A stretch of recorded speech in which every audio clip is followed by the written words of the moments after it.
लाहौर और एक बस, जिस पर अगले कुछ सेकंड्स में 12 हेवीली आर्म्ड अटैकर्स फायर खोलने वाले थे।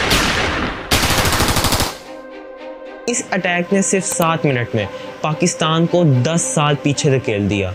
वो 5 मिनट का डिले जिसने पाकिस्तान टीम की शायद जान बचाई, वो अंपायर्स की वैन गोलियों के बीच, और वो एक आम आदमी बगैर किसी ट्रेनिंग के वो कर दिखाया जो कोई कमांडोज भी नहीं कर सके। लेकिन हर कहानी को समझने के लिए हमेशा की तरह थोड़ा पीछे जाना पड़ता है। I think this was one of the most tragic incidences in Pakistan's sports history.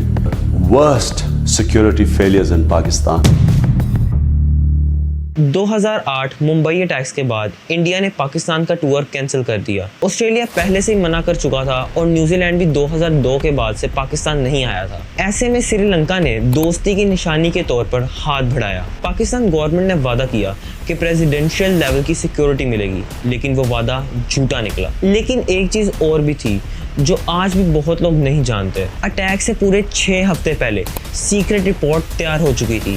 Threat real था, वार्निंग दी जा चुकी थी, लेकिन फिर भी किसी ने कुछ नहीं किया। 3 मार्च 2009 सुबह की रूटीन बिल्कुल नॉर्मल थी। श्रीलंकन टीम होटल से निकली, कॉन्वे बना, बसेस, पुलिस स्क्वाड और अंपायर्स की वैन, और उसी दिन पाकिस्तान टीम 5 से 7 मिनट लेट निकलती है। ये कोइंसिडेंस था या कुछ और, ये सवाल आज भी जवाब की तलाश में है। लिबर्टी चौक, लाहौर का एक बिजी राउंड अबाउट, 12 लोग हेवीली आर्म्ड पहले से छुपके हुए थे। AK-47, RPG लॉन्चर्स, ग्रेनेड्स और क्लेमोर डिवाइसेस। ये एक रोबरी नहीं थी, ये एक मिलिट्री स्टाइल ऑपरेशन था। 8:39 कॉन्वे लिबर्टी चौक पर पहुंचा और फिर पहले टायर्स पर गोली और फिर सीधा बस पर। RPG लॉन्चर से फायर किया गया, बस मिस हुई, इलेक्ट्रिक पोल टूट गया, ग्रेनेड बस के नीचे फेंका गया, गोलियों की आवाज खत्म हुई लेकिन दर्द की नहीं। टोटल 6 पुलिस ऑफिसर्स और 2 सिविलियंस शहीद हुए। इस पूरी अंधेरी में एक शख्स ने हिम्मत नहीं हारी,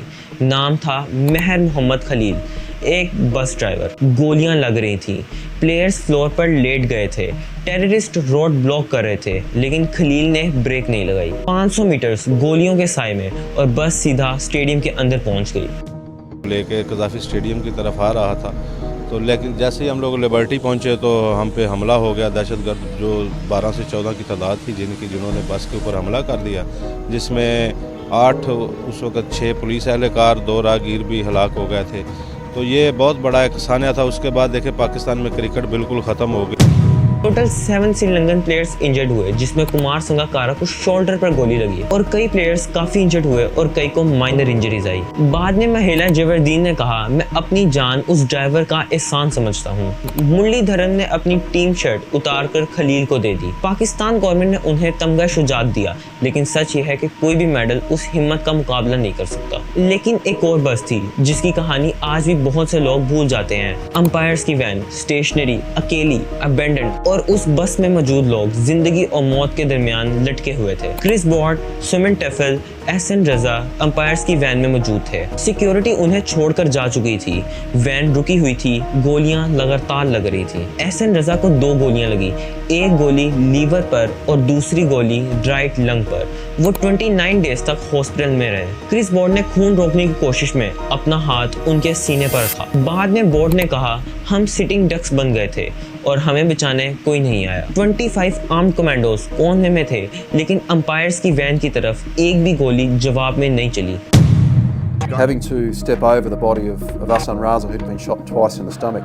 You know, I'd never been in that situation before, obviously, and I hope that we're never in that position again. Around Liberty Roundabout, on our way to Gaddafi Stadium, and we sort of gone about maybe halfway through the roundabout, starting to turn right towards our exit, and there were pops that were going off, basically like firecrackers, if you like. It was Nadeem Gowrie who then said, "Everybody get down."